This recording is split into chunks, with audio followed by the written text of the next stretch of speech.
Hey everyone, and welcome to another interview episode of Superhero Speak. And this week I'm here with one of the creative minds behind Starlite, the one and only Travis Webb. How are you, sir? Great, thank you very much for having me on. No worries. So let's get right into it real quick. Question I like to start on. What is the elevator pitch for Starlite? Oh, two childhood superheroes grow up to not be superheroes anymore, have to attend regular high school and be normal kids with that history. And then they're kidnapped by transdimensional spider wizards and space pirate cats. There you Oh, go. you had me at transdimensional space pirates. It's a lot to handle, right? Yeah. No, it is a story about two kids that were superheroes as kids who are Right. not superheroes anymore. Cool. You know, And I guess and how do dealing you with deal with that, that? yeah, I was about to say dealing with that in the real world. And are you don't have to give too much away. Are they famous for being superheroes or just Their superhero identities are famous. okay? So think of it like, Batman's famous, but Bruce Wayne's not. Right, correct. Is the idea, and so then he has to stop being Batman and just be Bruce Wayne. Right. You Okay. know, and Cool. that goes to the same thing. Like if we were staying on that same note of the DC universe, what if Superman couldn't be Superman anymore? He only could be Clark Kent. Everyone he knows as Superman, every member of the Justice League who knows him as Superman, right? He Right. doesn't get to be friends with them anymore. He doesn't have their numbers. He can't contact them. You know. Right. So yeah. Interesting. So the idea is that they start out as deconstructed heroes, Right. because that's like the big thing now, right? Everybody's doing deconstructed superheroes. Yes. But I was just like, I wasn't really interested in writing it until I was like, well, what if I had to reconstruct them? How do we bring them back? What was I was going to say, what was like the inspiration behind it? Where did you come up with the idea? So initially, it was part of a pitch to Marvel almost 20 years ago. I guess it was more than 20 years ago now. Oh, okay. And the idea was to take Power Pack and put them as teenagers. Oh, all right. How does Katie, who's 5 when she gets superpowers, deal Mhm. with having superpowers in her late teens, after all these years? All right. So that Right. was the first idea, and they didn't take it, which is fine. I found out later too. It's really funny because I just read that James Gunn pitched almost an identical thing around almost exactly the same time. I Oh, thought that was wow. pretty funny. But years later, I've worked in film for a lot of years, and I met Brett Woodley and Greg when I was still working in Hollywood. Smith, my co-writer and my artist, Hmm. and we talked about doing projects together. Brett and I originally were supposed to do a project together, working on a Hitman film for a studio at the time that was going to have a comic book tie-in, and that didn't come to fruition. But we stayed best friends. We went to Burning Man together, and he's like, do you want to do comic books again? And I was like, man, comic books don't make a lot of money. I have a writing career outside of comic books.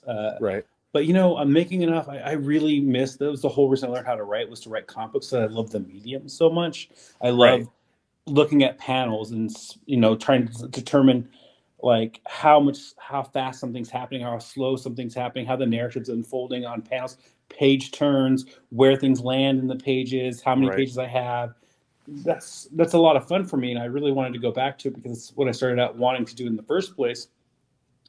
And he goes, remember that Power Pack idea you had? And I'm like, well, yeah. And he's like, well, what if we did that? And I'm like, well, Marvel owns Power Pack. And Right.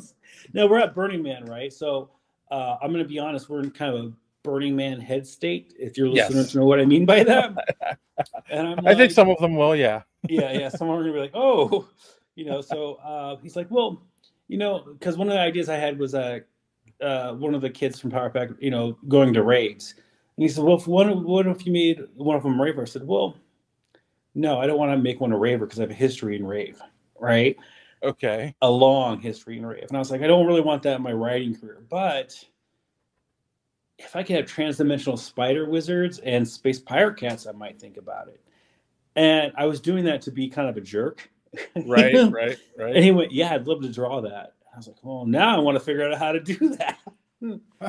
So, and the raver thing actually turned out really good because, part of being a raver, especially in the early days, not in the modern festival era, I think as much, but still there, is ravers are usually outcasts in suburbia, Right. and they're running from something when they come there and become a character, in the sense that when you throw a rave, you're basically creating an environment for teenagers going through um, that part of your life, that big change of your life. You're Right. creating an environment where they can go be their character. It's closer to Dungeons and Dragons than it is to Right. partying, right? You're Yes. going to go be Skittles for the night for 8 hours and live action role play Skittles the Raver with your other friends, Pink Bunny, Papa Smurf, Right. Blue, in a rave environment, which is an otherworldly environment. And you're going to be those characters and talk as those characters and do things as those characters in that environment that's isolated from the reality of the world. It's escapism, Right. for adolescents. So that makes sense for Sarah, the younger sister, who is around 5 or 6 when she gets superpowers, and now she's 16 and she doesn't have superpowers. Still has superpowers, but under very particular conditions. And she has to go to high school and be a normal high school kid, and she has all that Okay. baggage behind her. She's seen people die at 5. She's fought monsters and seen things that you should not see at 5. She didn't get to be a kid, and now, Right. now you got to go be a kid. Yeah. You've got my mind going because you mentioned raves, and you did mention in your email as well that you used to do that. Um, I find it fascinating because it was something that was very underground when it started. It was about escapism, and then became mainstream, and you got festivals and everything now. Um, I'm just kind of like, I've never gone to a rave. Like, I'm kind of curious what your feelings are about how it, like, did kind of blow up and come mainstream for a while. It's so mainstream now that I went to EDC this year, Okay. and it was insane. And part of me was a little sad because the people that go to EDC will never know the hardship that it took to get to that point, Right. to allow that to happen, to be able to walk out of the area I was in and see 2 cops complaining because they got stuck with a shift and they wanted to see this one DJ, but they had to be on shift instead at this other area, so they couldn't see him play. So next year they're just going to buy tickets. That was mind blowing for me to witness, to overhear, Right. Because growing up where I was, we got tear gassed. Yeah. Like, let's be honest, we grew up in a Yeah. different world. And there, I'm jealous of that, to be honest. I'm too old to Okay. enjoy it in that way. Right. People are like, "Oh, age is just no. My body ain't gonna do it. My mindset isn't there. I would Yeah. look ridiculous. I'd be uncomfortable with it, and I just don't have that brain anymore. That teenage, early 20s brain. It as much as my memory and nostalgia hits me and says, "Man, if I was 20 years old right now, I would be wild," because there's so much freedom to it. So I'm jealous of that, but I'm also sad because they missed that fight. They missed that Right. struggle that we had.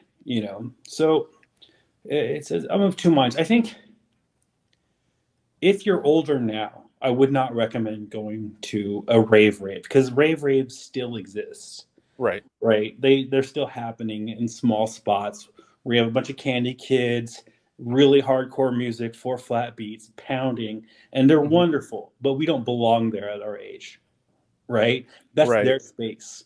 And helping them have those spaces, I think is I think adults should be the ones that put these events together still. I don't think you should be trusting the kids to run their own Yeah. asylum.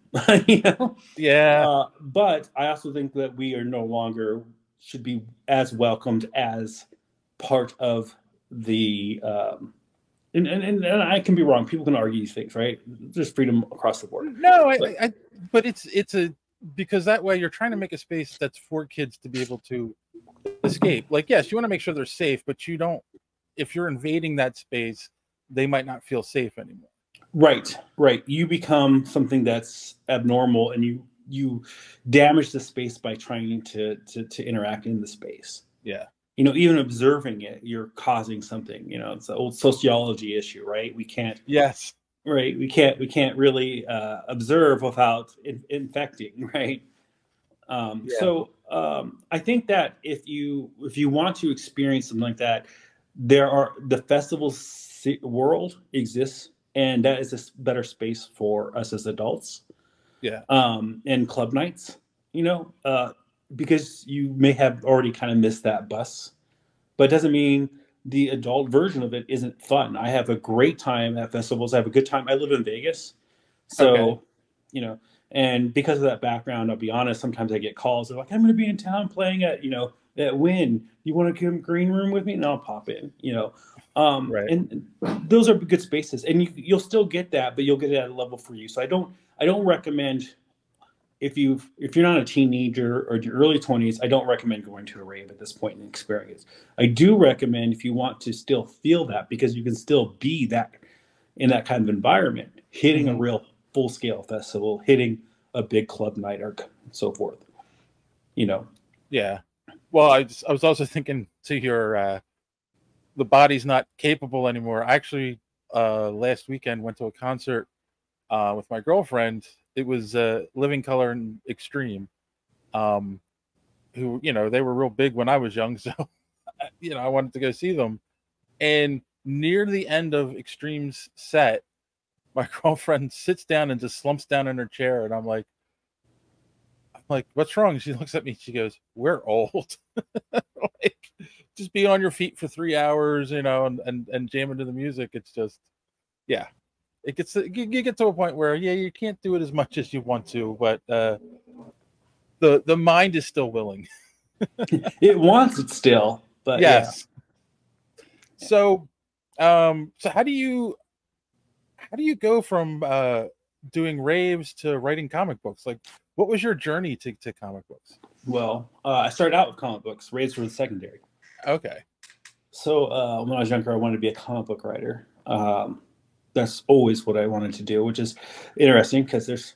I had a guy come to me at a convention one time and say, "Yeah, I wanted to be a comic book artist, but I became a comic book writer instead because it's easier." And I would like to throw you. I'd like to yeet you across the floor. Um, I mean, they're different worlds, right? They Yeah. both take a lot of work and a lot of practice, especially if you take writing comic books seriously. Like understanding how narrative works in the medium is huge to me. You know, Right. I love Kickstarter. I think it's a great channel for comics right now. Mhm. If you want to read comics, I think the best comics for feeling something different outside of the mainstream is on Kickstarter right now. Yeah. But there's a lot of people who have access to Kickstarter that can create comics that don't fully take the time to learn how to create a good comic. True. And people, well, the art, what's obvious by the art, it's not necessarily always obvious. Sometimes you can have great art and terrible stories. Hmm. I'm not going to mention 90s Image, but I mean, what? But like knowing that the story needs to have a beginning, a middle, and an end, Right. right? Knowing, where action should take place about in the page count, knowing Right. how many pages you have to work with and what you need to accomplish in those pages, Right. knowing that sometimes you need to establish where you are for the reader. So you have to make room for establishment, for establishing, knowing that a page turn makes a reveal. These are things that are really important. So I really got into that. And what happened was I ended up in foster care. Let's just be honest with you. I went to foster care, and then I started going to raves. And for a while, I was going to raves and still trying to like do school and try to be a writer and be in Hmm. foster care. And then I worked at a comic book shop, and I was trying to do comic book shop working and going to raves. And then I ended up going to school for journalism, and I Okay. became a journalist because being a stringer journalist was easier to get into than comic books, which is weird to think about, because if you think Yeah. about some of the people who get into comic books as writers, what's different about them than like me going and become a journalist where I just make an application. And I can just say a little bit to it back then, which is back then, being a comic book writer meant just being friends with someone.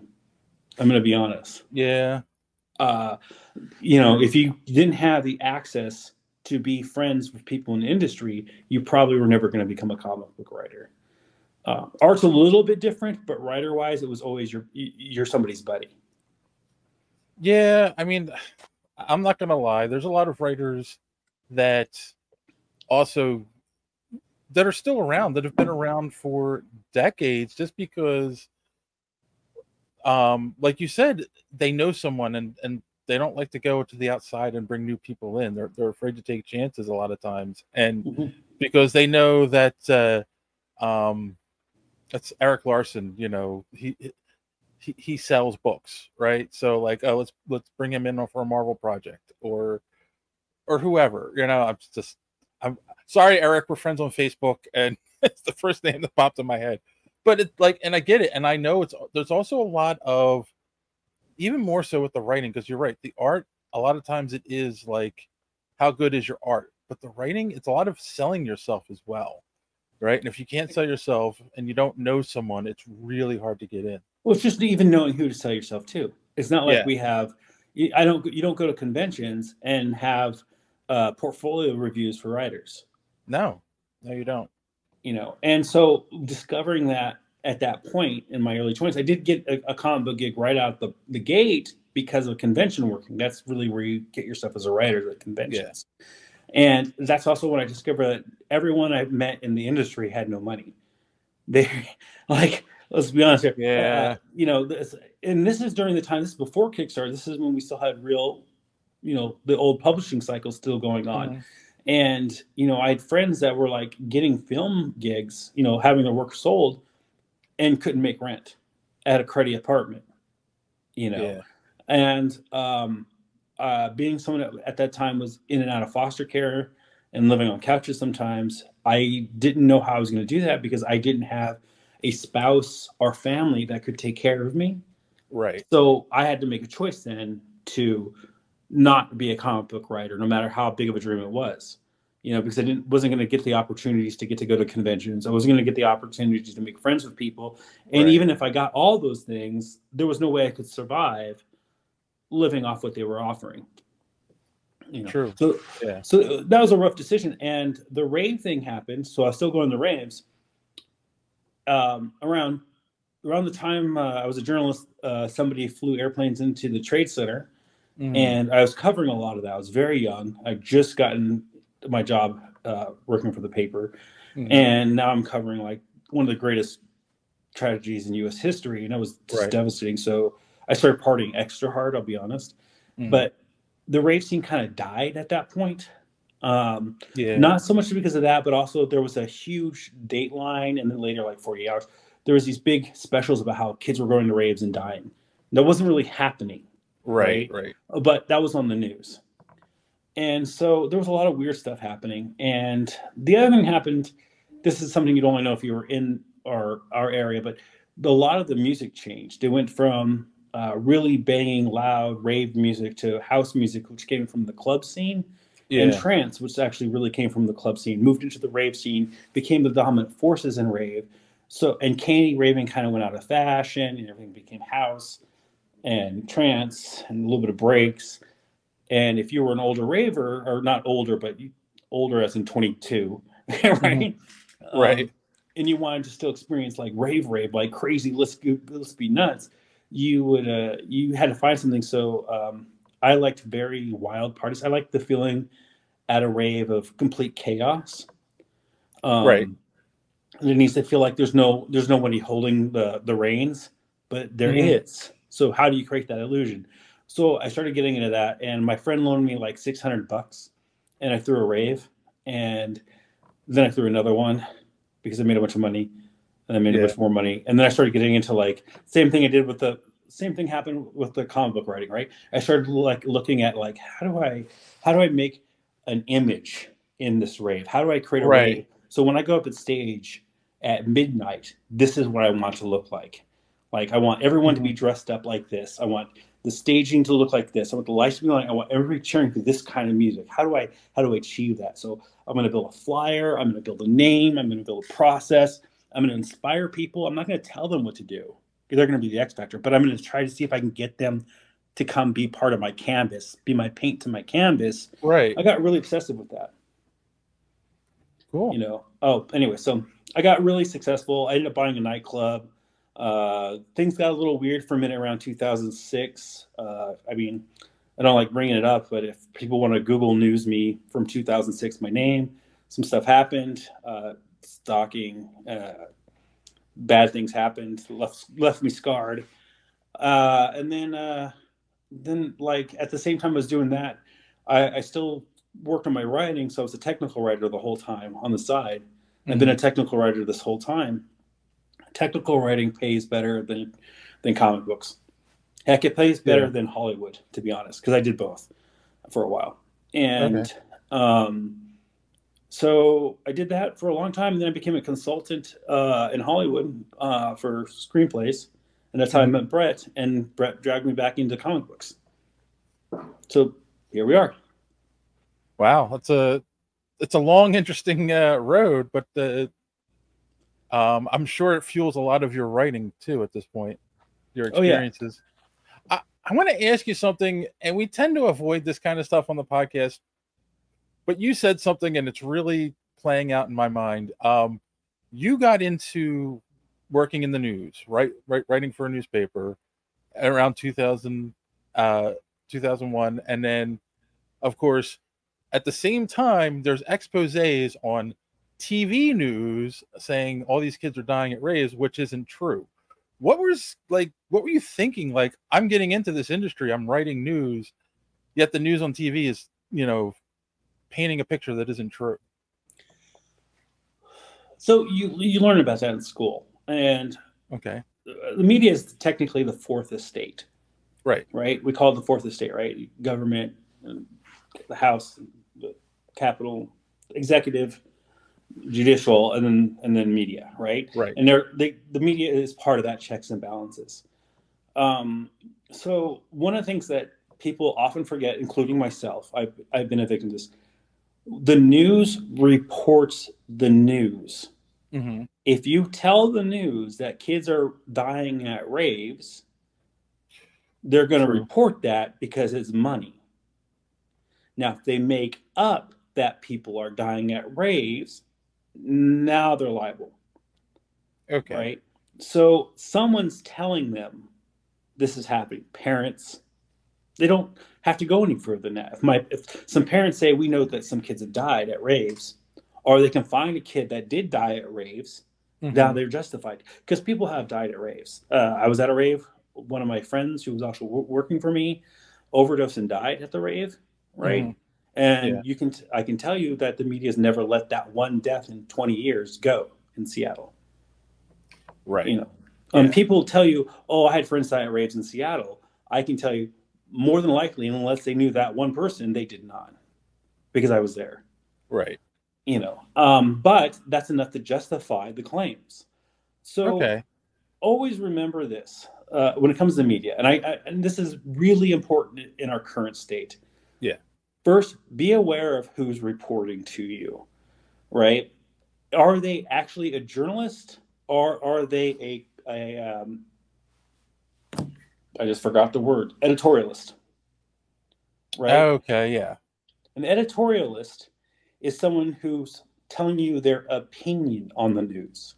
A journalist is reporting what they've been told is the news. Right.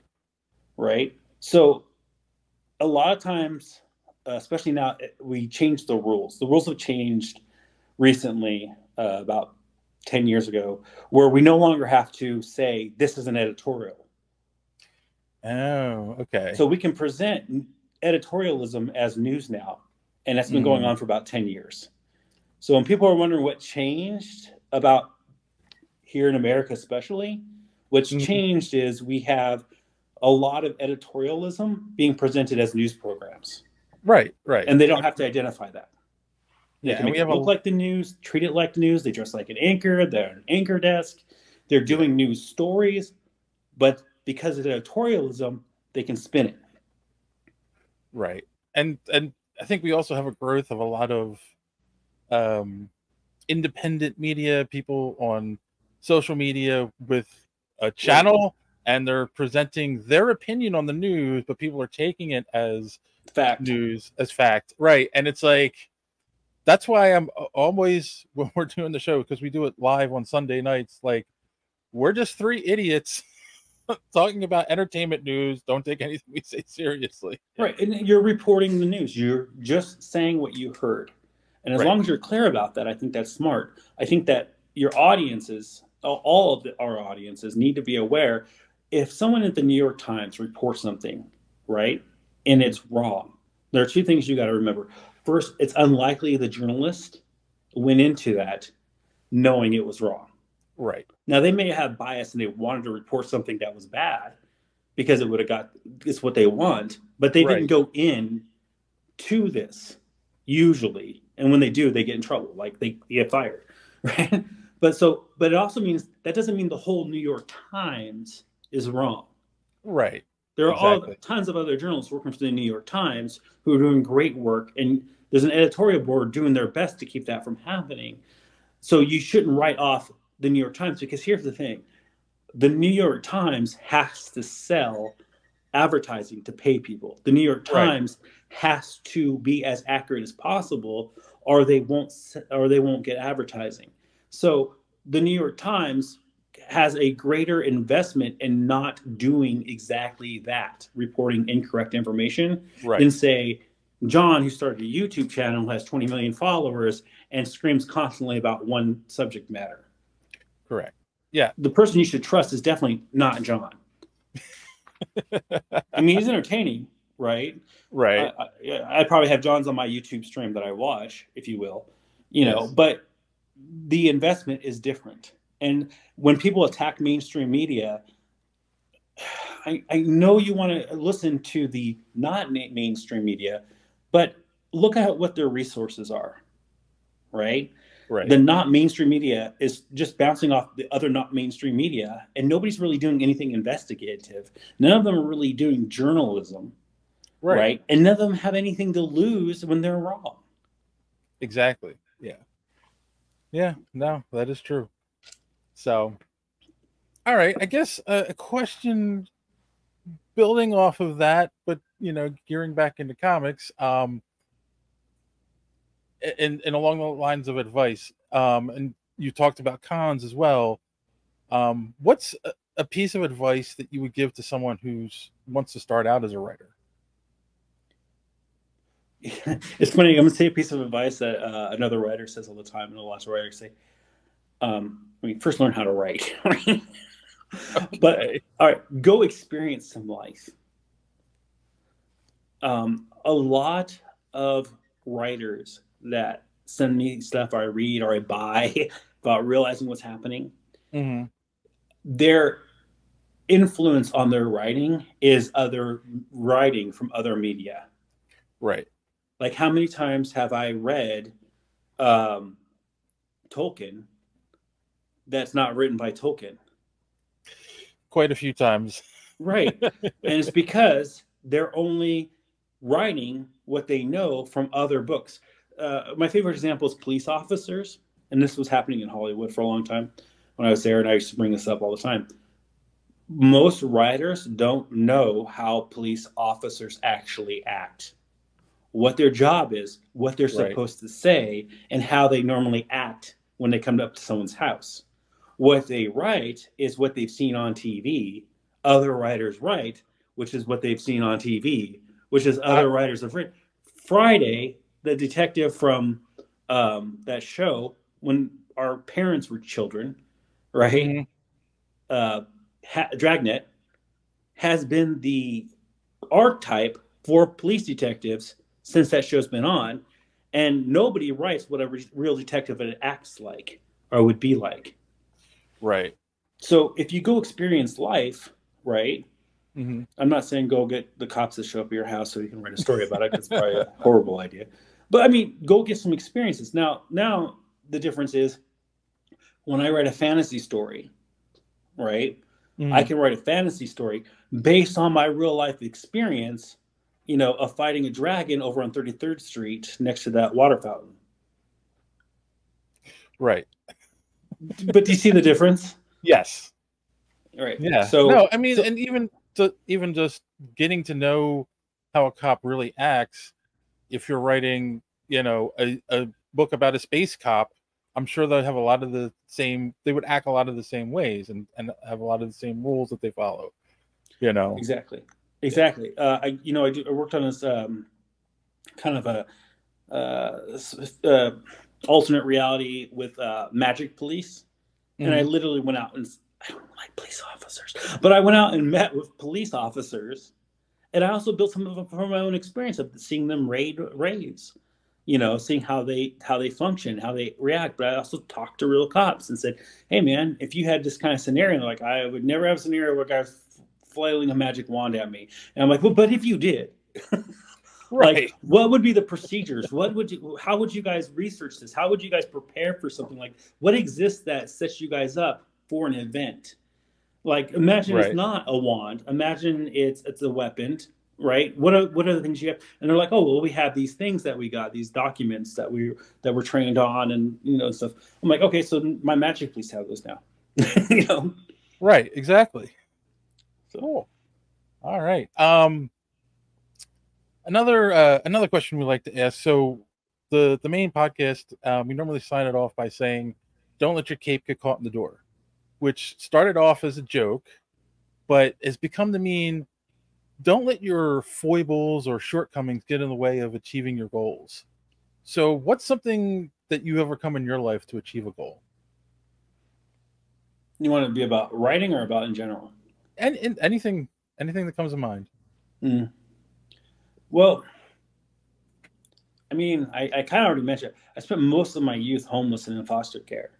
Hmm. A big chunk of the developmental period of my life. And that meant that you just don't have opportunities. And I didn't live in an area where opportunities could exist. Um, Right. and, you know, that type of thing is hard to get over. Um, I know people want to be writers and they want to make movies and they want to have this be their lives, but they live in Ohio. Hmm. There's Yeah. no comic book industry in Ohio. There's no contacts out there for a writer in Ohio. I mean, Right. there are probably some great writers in Ohio, but you're not, that opportunity is not sitting there for you, right? And like we talked about earlier, um, it's a who you know thing, especially back then. Now, Right. Kickstarter's changed some of that, so we can talk about that later. But in general, for me, it meant getting out of living in Walla Walla, Washington, in foster Right. care. It Yeah. meant me going to conventions with the comic book store, and sitting next to Dick Spring for 8 hours listening to him tell me about how stories work, you know. Right. Um, that was my first step. So to achieve what you want to do, you need to be in a place where those things can be achievable. Right. If you want to make movies in Hollywood, you're going to have to find a way to live in Hollywood, True. right? If you want to write comic books, you're going to have to find a way to get to the bigger comic book conventions, San Diego, New York, or major metropolitan ones outside those two, and talk to writers and show up, find out where they hang out and get wasted after the con, and be at those Yeah. locations as a fly on the wall that might get a chance to socialize with them, become part of that community. Yes. So for me, the overcoming was um, a lot. I had to get out of Walla Walla. I had to figure out a way to make enough money to survive so I could write. And then finally, and by the time I got there, I didn't think I was going to do it again. And at that point, my friends were the ones who pulled me back in. I said, remember when you loved this? This is the thing you wanted to do your whole life. Yeah. And they were able to pull me back. I was still going to conventions. I was still working on movies in Hollywood, but that was never my goal. I didn't want to write a screenplay. I know an unbelievable. I have a movie coming out soon, but like my goal was to write comic books, So Right. the end game was I got to know people in the industry. I went to the conventions, and I worked really hard on my craft, so that when my friends did ask me to do something, I could come in and be as good as they had hoped. Yeah. Yeah. I mean, it's funny. I have been to many conventions, and I don't think people realize. You said find out where they drink. Like, I don't think people realize how many deals are made at the hotel bars during conventions. Because I was going to say the best way I describe the writing community in comic books is go to the place where the bar where there's a bunch of people acting like complete jackasses and screaming at each other and being crazy. That's probably the writers. there you go. All right. So actually, before I forget to mention this or talk about this, so Starlight, you have a Kickstarter coming up for it for issue 6. When does that kick off? I believe Tuesday the 22nd of August. Okay, so next Tuesday. The link will be down in the description for everyone who wants to check it out. What's the so you're on issue 6. Is there a like do you have an end in mind, or are you just gonna Issue keep 7. going? Okay. You said that very quickly, like you have an end to the story, or yeah. Okay. So my friend Brian just messaged me, just by the way, and he was just talking about Starlight. That was crazy. He was just saying that issue 5 is the best comic I've ever written. I was like, oh, thanks. And then he said, you left me out of the thank yous. Oh, God, sorry. So for me, I wrote Starlight in 2016 or 2017. Okay. So I've actually been done with the book for a while. Now it's changed because what I wrote was actually about Roger. And I don't know if you had a chance to look over the book, but Roger is a journalist, oddly enough. And I've written it about a journalist hunting down 2 superhero kids as teenagers, and then having to witness them have to be superheroes again. That's in the end, though, what ended up happening was Roger's a great foil for them. Okay. Right. But the story was really about the ensemble. But then after the story got going, so Greg came in and helped it be more of Greg Smith, my co-writer on the book, came in and made it an ensemble book. He's like, Roger's not the story of the kids. Then both of us got going on the book, and we started getting feedback from people after the book came out, the first couple issues. And it became very clear that Sarah is the story. Sarah sells is the thing we always say. Sarah sells. You put Sarah on the cover, the book will be fine. You put Sarah on the merchandise will sell. Sarah sells. We have a huge young girl audience, which is sometimes very uncomfortable for me because they're showing up with their dad, and I'm like, you sure you want to let your 13-year-old buy this comic? So, but Sarah sells, and so now it has changed a little bit. It's the book's really about, in the end, Sarah's journey. So we start out with all 3. Yeah. Everyone's journey starts to fall back behind Sarah's journey as we see Sarah move to the front of the pack, and their arcs finish, and her arc continues into the final arc. And so 7 is where that ends, and then we don't have any plans to further it. As I tell people, one of my high school, I think, teachers or a professor, I can't remember what he said anymore, said the most successful books are the books that, when it's done, it leaves the reader wanting to write the sequel for you.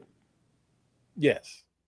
And so we ended it in a way where we hope that everyone reads it starts having their own headcanon of what happens next. Okay, cool. His favorite example of that was Star Wars, which is now called Star Wars: A New Hope, which, it ends in a way that inspires kids to go continue talking about the story, because Darth Vader just kind of flies away. We know Luke and the Rebellion is still there and everything, right? So it ends in a way that makes kids go, ooh, what happens next? And they go home and they buy the toys and they recreate their own Star Wars movie. Right. Yeah. And so, the book ends in similar fashion because those are the books that hang on to people. So Yeah. I mean, it doesn't mean I may never write or Greg or anybody, because we've had people approach us since then that say, hey, can I write a book for Sarah? And we're like, well, yeah, there's some rules that we don't tell anyone, but if you follow these rules, we'll look at it, because someone might make a really great story. I don't know about other people, but my characters are muses in my head. And Right. if someone else is getting talked to by the Sarah character, and Sarah's characters brought them a great story, then we're down to let them. But right now, we're hoping that it talks to all these people who buy the comic. They read Sarah's story and they get done and they get Sarah in their head, and they'll have a great time thinking about her next adventures, and there'll be that influence on them. Right. Cool. And it's funny because you've talked about Kickstarter, and we've talked about, we were just actually last episode, we talked about two things. One, how there's been talk in the industry for a while, and hasn't happened, of going to prestige format where your story has a beginning, middle, and end, right? And like you just end the story and you don't worry about the next issue, right? You end the story, and then maybe in 5 years you revisit the character and write another story for them. You don't have to every month come out with a new book. And the other interesting thing is Kickstarter. We've noticed in the industry right now, a lot of the middle tier publishers are struggling, and we won't go into detail here. Go watch our episode. We talk about a lot of things going on, but one of the things we discussed, and I'm kind of curious your take on this. One of the things I think that's hurting the middle tier, the publishers, is they're not getting a lot of people coming to them, because I think a lot of people like yourself realized, I can do better if I just go to Kickstarter and produce the book myself and sell it directly to the public. What do I need a publisher for? How do you feel about, like, do you kind of feel that way? Like Kickstarter is really taking over that middle tier of the publishing industry?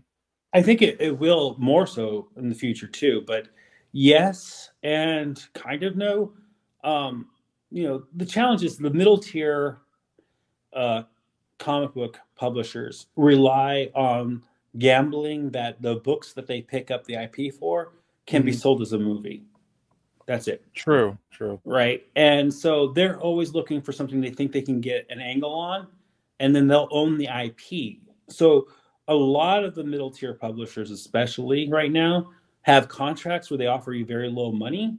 I'm not saying everyone, by the way. So, if your audience listeners, well, my friend's publishing company, I get it, they exist, right? Right.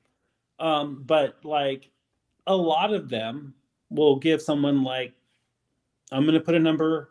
It's not exact. Nobody freak out, but it's a real number. It's offered to me for another series or whatever. $2,000. $2,000 for your book up front, right? And they also want all the media rights. So you're going to get $2,000 on this thing that you cared for. You're going to sell it to them. They're going to sell it, and hopefully, if you're choosing a decent mid-level person, they'll get in the Diamond or Lunar, right? So they'll get in the shops. But here's the truth: they may not make their $2,000 back, right? Because they may not sell more than a couple hundred issues of your comic, right? They're gambling that those couple hundred issues, either A, one of them will end up in the hands of somebody who can do something with it in Hollywood, or B, one of their contacts in Hollywood can end up with it, point that it's on the stand when they try to sell it, and then run with it into something into the production pipeline. Yeah. And when it doesn't sell, they're technically losing all the way across the board. Even though you only got $2,000, right? That's a loss, because they're not making the $2,000 back from the books they put on the shelf for you, right? And then nobody picked up the book into the pipeline. Yeah. The Hollywood pipeline. So they just move on. And you can only do that so many times before you go bankrupt. Yeah. And then sometimes I think that's the mid-tier paradox. And when they do get a movie made and it doesn't do well because they're in the middle of a pandemic, Bloodshot, it kind of really hurts the company in the long run too. Well, I mean, just on that same note, though, that's even when those kind of fail, a lot of times that helps those mid-tier. So the mid-tier publisher actually might come out okay, because they'll get an upfront cash for the option, which means they've made their money back finally. They've made some profit on it. So even if the book fails, they may not get residuals based on it. But here's the thing: all that money only goes back to that publisher from now on. True. The guy who brought it to that publisher, the guy who did the work, the guy who created it, doesn't see any of it in most of those mid-tier contracts. Yeah. You got $2,000. That's all you'll ever get. Oh, and okay. So to be fair, you also get the opportunity to be invited to conventions for free. I mean, like, you won't have to pay. So you can sell some of your copies of your character comic book from that publisher, you know, that you purchase at cost to your fans. Right. But that's what you're going to get out of it. You get con circuit. So that's cool. But, you know, you're never going to see any of the money from that film, any money from the toys. You got your $2,000 check and you got con circuit. Have fun. Yeah. But at the same time, like I said, for the mid tier, that's still a gamble. Yep, it is. It's a big gamble. You know, I get it. Yeah, I didn't look at it that way, but yeah, that makes a lot of sense. And I'm also shocked that they don't kickstart books. They're starting publishers themselves. We are. I know they're starting to, but you think you would see it more and more, especially like, again, not to pick on them, but Valiant, like, they're only producing one book a month right now because they are struggling, and it's like, okay, but if you brought in some more talent and said, okay, let's kickstart your project and we'll put our name behind it to give it some cachet, you know, they could probably produce a lot more. But right, well, that's one of the things we talked about with Starlite. We moved Starlite from traditional publishing to Kickstarter because of some stuff like that. Like, we wanted to own our character in our comic, right? We also didn't want a mid-tier story editor telling us what we could and couldn't do with our characters. We wouldn't have been able to pivot. You know, I've talked about this before. The book was about Roger, then it was about an ensemble. Then the book came out, and we immediately were able to pivot and put Sarah more up front when she hadn't been in the original draft. We may not have been able to do that. In fact, we probably would have got canceled after the second issue, because the second issue actually failed to kickstart because Sarah wasn't on the cover, because Sarah sells. Oh my God. But you know what I'm saying? Like, we wouldn't have that opportunity with a mid-tier. True. You know, so like I think that the idea that with Kickstarter now, it's changing things already, right? Anybody can make a comic and sell it to their friends and family. Most people on Kickstarter, you're gonna hear like, there's 20,000 comic books on Kickstarter. Well, 19,940 of them, right, are people selling their comic to their friends and family.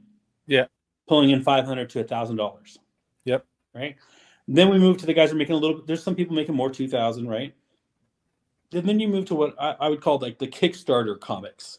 These are the guys pulling around 9,000 to 10,000. Yep. 15,000. So we'll say 9,000 to 20,000. Right. Yeah. Right. So we're in that range. Right. Mm-hmm. These are people who sell to people other than their friends and family, but they sell to the Kickstarter as if Kickstarter was a comic book shop. Right.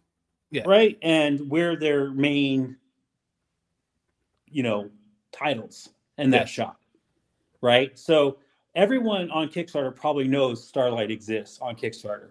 We've captured all the Kickstarter people that go into the Kickstarter shop that are going to buy our kind of comic. Yes. Right. So that's where we are. Right. And then that's kind of where it's been for a while now. So the idea is we can get shops, if you can get a publisher like Valiant come lean into Kickstarter, that would actually help. Yeah. Because now you have Valiant fans coming in to Kickstarter, right? And hopefully they don't just buy the Valiant comic and never come to Kickstarter again other than to get Valiant stuff, but they'll see some of our other stuff, and we'll all kind of get dragged along with that. Right. Yeah, no, that would be cool. It's funny because the way you described it as being like a store where you're selling to an audience, our co-host JD is an author. He writes prose novels, and like that's how he sells them, is through Kickstarter, and he makes a decent amount of money off of them, and that's the whole thing. It's just he's selling to an audience. Like, he's like, imagine you're going to an online bookstore, and this is my section, you know, and it works. Like, I also think that's kind of the way you kind of have to think about it to be successful at it. You know, I think that people are just like, I'm hoping like at least my friends will buy it, you know, probably aren't pushing themselves hard enough to be successful. Right. So. I mean, you got to treat it like it's a business in that sense. If you want to actually make it somewhere in Kickstarter, the good news is like not the good news. There's a trade off, right? Like in Kickstarter, we're probably hitting our wall with Starlite right now, right? But we've made 10 times the amount of money that was offered to us for Starlite originally, Right, from a major publisher. right. But here's the thing: the major publisher probably would have never made that amount of money through stores. It's only Right, because it went through exactly. Kickstarter. Yes. But the problem is the trade-off to that is we only have reach in Kickstarter. We don't have any mainstream reach. So, True. there's all these little checks and balances we're constantly trying to figure out. Like Kickstarter's been good to us. We've made more in profit off Starlight than we ever could have imagined. Like, it's mind-blowing to me. Right. But we're only selling like 300 copies per Kickstarter. 200 and something, 300 copies per Kickstarter. Right. But then when you do the math, issue 1 sold just under 3,000 copies. Oh, wow. Right. And then but would we have sold 3,000 copies going to, say, a mid-tier publisher? Probably not. No. Even though they have true distribution, it probably wouldn't have worked as good. But what are the odds of Starlight getting in the hands of a movie producer through Kickstarter? Slim. Movie producers aren't going to Kickstarter because they still see it as a vanity press. However, if we'd gone through a mid-tier, we might have had to contact through the mid-tier. Might have gotten into to a shop that has people coming in from Hollywood looking for their next project. So, there's all these things we have to balance. We chose Kickstarter because, one of our publishing friends basically said, one said, here's like $2,000 and we get all the rights. And the other one was, Sarah can't do ecstasy. And we were like, her powers are about touch. That's why she does ecstasy. It's kind of the thing, Right. I tell people this all the time. Like, if you're going to make a raver character, you can't make the raver character do a made up drug, because then suddenly we take away her something that she connects to her audience. Exactly. Yes. Even if you're a raver who doesn't do drugs, you're going to connect with Sarah better because that culture and that's part of it. And a Sarah. In fact, Sarah's name and Chris's name are because we just know so many Sarahs and Chris's. Everyone knows a Sarah. Everyone knows a Chris. Yeah. So, and actually, speaking of Kickstarter and selling your stuff online, I guess is a good time to ask you, where can people find Starlite online? Again, the Kickstarter will be down in the link in the description below, but where can they find the other books and where can they find you online? So the Kickstarter digitals always come up. We have all the digitals and we have all of the back physical issues available with every Kickstarter that comes out. Okay. Those are going to be premium. So if we ever release them through a smaller publisher or something like that, through a publisher, through Diamond or something like that, you're going to end up with standard media. The ones we do on Kickstarter are purposely designed to be of value for Kickstarter. But you're going to pay a premium because the idea of Kickstarter is you're helping us Kickstarter business. Right. You're an investor in the story of Starlight. That's why your name's inside the book like an advertisement. That's why we do all these things, to give you all these extra things, because you're investing in our story so we can produce these really good books. Right. Now, that said, the digitals of each Kickstarter, on the Kickstarter, they're $4 a piece, especially for the new one. And that's probably the easiest way to get it in the Starlight, is to buy the digitals. Okay. Past digitals are available, though, I believe through Amazon and through starlightcomicbook.com. You can buy them, I think, $2 for the digital, which is $2 cheaper than what you buy them on Kickstarter for. But, they've already had their run, and you won't get the latest issue for $2 on that website. You have to wait for it to come out for $4 as part of the Kickstarter. Does that make sense? Yes. Sorry about that. My battery was low. I didn't notice the plug had got knocked out. Oh, it's okay. My laptop. Yeah, no, okay. So, and then how about you? Where can people follow? Can they follow you on the social medias? I'm usually on Facebook now. I've let go of Twitter or X. I got alerts at 2 o'clock in the morning that somebody had posted on Twitter that I don't follow, and just because they own the company doesn't mean they should be waking me up at 2 a.m. I never had much of a Twitter following anyways, but that just annoyed me. So I was like, no, I'm not keeping this. Right. So I mostly on Facebook. It's so Starlite Comic Book is a Facebook, and Travis R Webb, WBB, is a picture of Sarah on there right now as me, is on Facebook. Those are the two places to find me mostly. Okay. I have an Instagram. It's basically the same. It's Travis R Webb, and Starlite Comic Book on Instagram as well. You know, and with Brett and Greg and me, and actually Tom Orzentowski, you know, we all presences through those different mediums. I think they're all pretty much just our names. Okay, cool. All right. There's also StarlightKickstarter.com, or StarlightComicBook.com, and OvercastComicBooks.com. Both have access to the back issues as digitals, and I have all our information, background stories, and some of the other books we've done. All right, I'll make sure I put all that down below. Yeah, sorry, it's a lot. No, that's good. I mean, we want people to find you. That's why you're here, right? Yeah. All right. Wow. We've been going for a while. We normally try to keep these to a half hour. Sorry, to an hour. No, that's great. I'm really enjoying this conversation, but all good things must come to an end. So here's the question we normally wrap up on, and that's, how do you measure success? Did it kill me?